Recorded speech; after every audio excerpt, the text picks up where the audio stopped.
Europe is facing one of its deadliest summers in the recent history.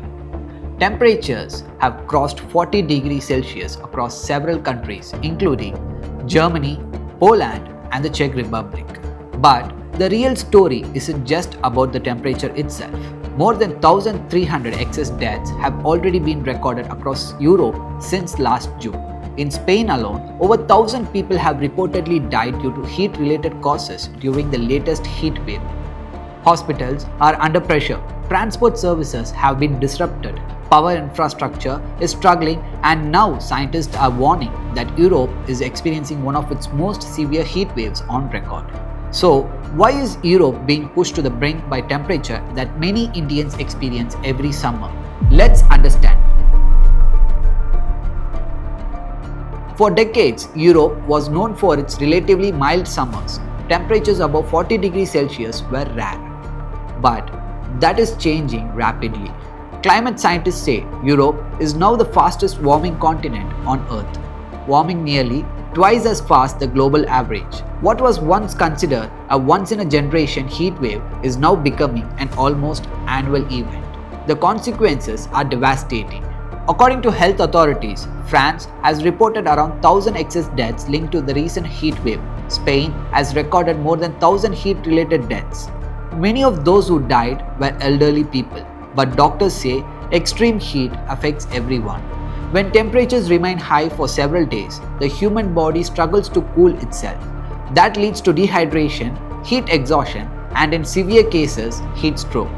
Heat stress can also trigger heart attacks, strokes, and respiratory failures, especially among older adults and people with existing health conditions. Heat has also contributed to drowning incidents as people rush to lakes and rivers to escape the soaring temperatures. Now, here's the question many people in India have been asking online. As temperatures soar in Europe, it has sparked intense online discussion, with many asking what makes the situation on the continent more alarming than in India. If India regularly sees 43 or even 45 degrees Celsius, why is 41 or 42 degrees creating such a crisis in Europe? The answer lies in how people live, how cities are built, and how the human body adapts to heat. First comes acclimatization. People living in India are exposed to high temperatures every year.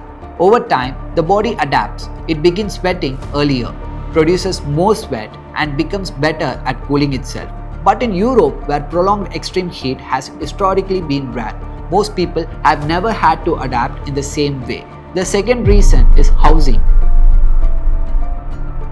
Homes across Europe are built to keep heat inside because winters are long and harsh.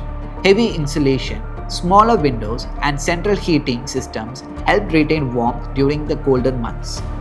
But during a heat wave, those same buildings trap heat indoors, turning homes into ovens. In contrast, many Indian homes are designed to cope with hot weather. High ceilings, stone or tiled floors, verandas, shaped spaces, and natural cross ventilation help keep indoor temperatures relatively cooler. Another important factor is infrastructure. Public transport systems, rail tracks, and even roads were never designed for prolonged temperatures above 40 degrees Celsius. That's why rail services get disrupted, roads can crack, and power systems come under enormous strain. Weather conditions also play a role. Humidity, wind, and air quality influence how hot a temperature actually feels. When humidity is high, sweat evaporates more slowly, making it harder for the body to cool itself. So, two places showing the same temperature can feel completely different. The same number on a weather forecast doesn't always mean the same level of danger. Scientists say this is no longer an isolated weather event. As the planet continues to warm, extreme heat waves are becoming more frequent, more intense, and more deadly. So yes, 41 degrees in Europe isn't the same as 41 degrees in India, not because the temperature is different, but because the people, the building, the cities, and the systems behind them are. So why wasn't Europe prepared? Because for decades it didn't need to be. Its cities, homes, and infrastructure were built to survive freezing winters, not prolonged periods of extreme heat. But climate change is changing that reality.